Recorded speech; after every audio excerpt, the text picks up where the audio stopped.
Hello there! Having discussed the theory, let's prepare and assemble a PDMS microfluidic channel with ITO band electrodes. In order to mold any PDMS, first, we need to weigh the two components, the elastomer and the curing agent. The recommended weight ratio for this particular product, Silgard 184, is 10 parts of elastomer and 1 part of the curing agent. Now, let's mix the two parts together. According to the producer, you need at least 2 minutes of vigorous mixing. And we're done! Don't worry about the bubbles, we will get rid of them in the next step. We will do so by placing our uncured mix in the desiccator and evacuating the air. The air bubbles will then expand and move to the air PDMS interface where they get pierced.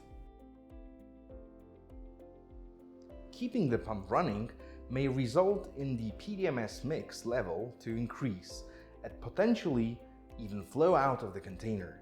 Ideally, you want to avoid that, so you can either vent the desiccator from time to time to pierce the bubbles with a wave of air, or let the mix rise to the edge of the container, turn off the pump and wait.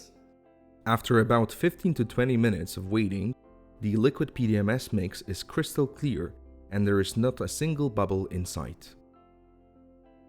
The mold for PDMS that I have here was fabricated using a CNC milling machine.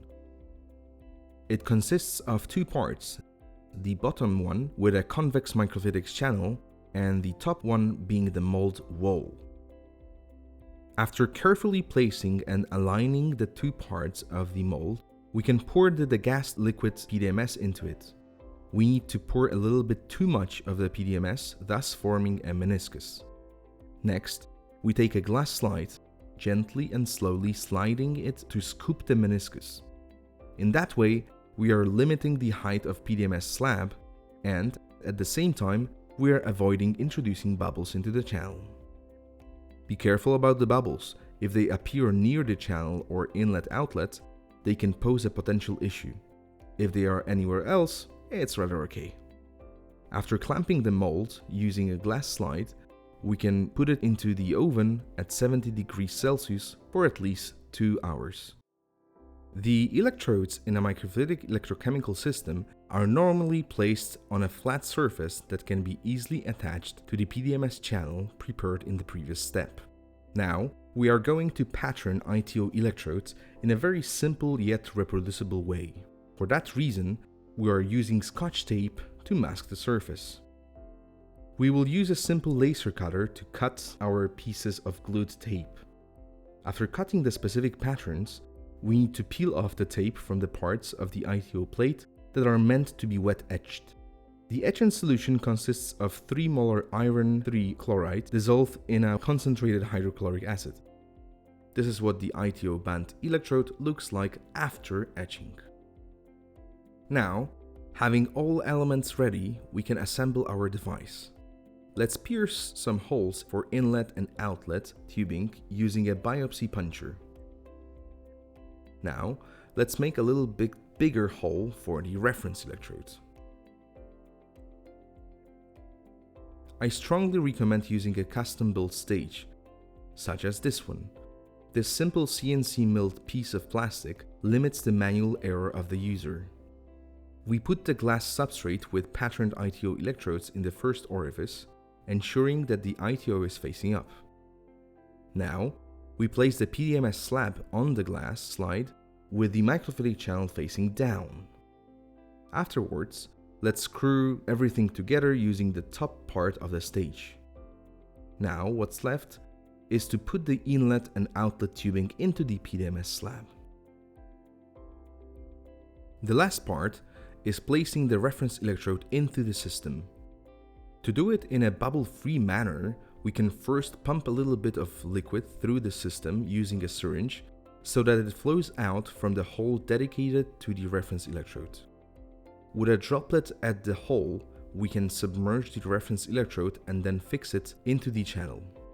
In this way, there are no bubbles in the microfluidic system, especially at the reference electrode.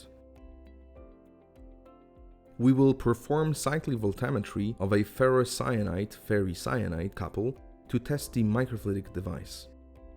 First, let's conduct it in stationary conditions.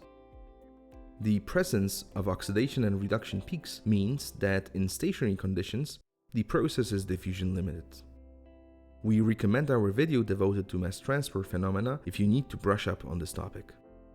When we start pumping the solution with a certain flow rate, we can observe that the peaks start to disappear. At some point, instead of the peaks, we can see an almost straight line in the higher potential range. We refer to this as the steady state.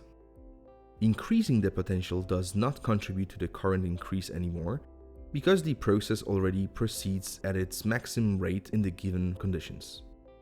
However, if we increase the flow rate, more reactants will be delivered to the electrode in the same time, and the current should increase according to the Levitch-like equation. It is a function of the geometric parameters of the channel and electrodes and the cubic root of the volumetric flow rate.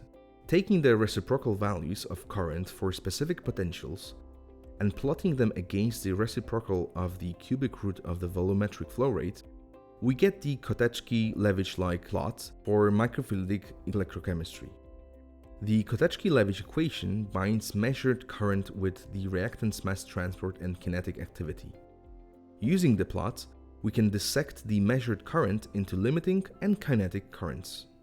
According to the Levitch-like equation, at steady-state conditions, the current readouts should align along a straight line, with the extrapolation of this line to an infinite volumetric flow rate giving the kinetic current. We can use the information provided by the kinetic current to assess the performance of a catalyst that can be attached to the surface of the working electrode. The higher the kinetic current we observe, the better the catalyst. We have successfully assembled the whole microfluidic electrochemical setup from scratch. We have casted the microfluidic channel from PDMS and patterned the ITO electrodes on a glass slide.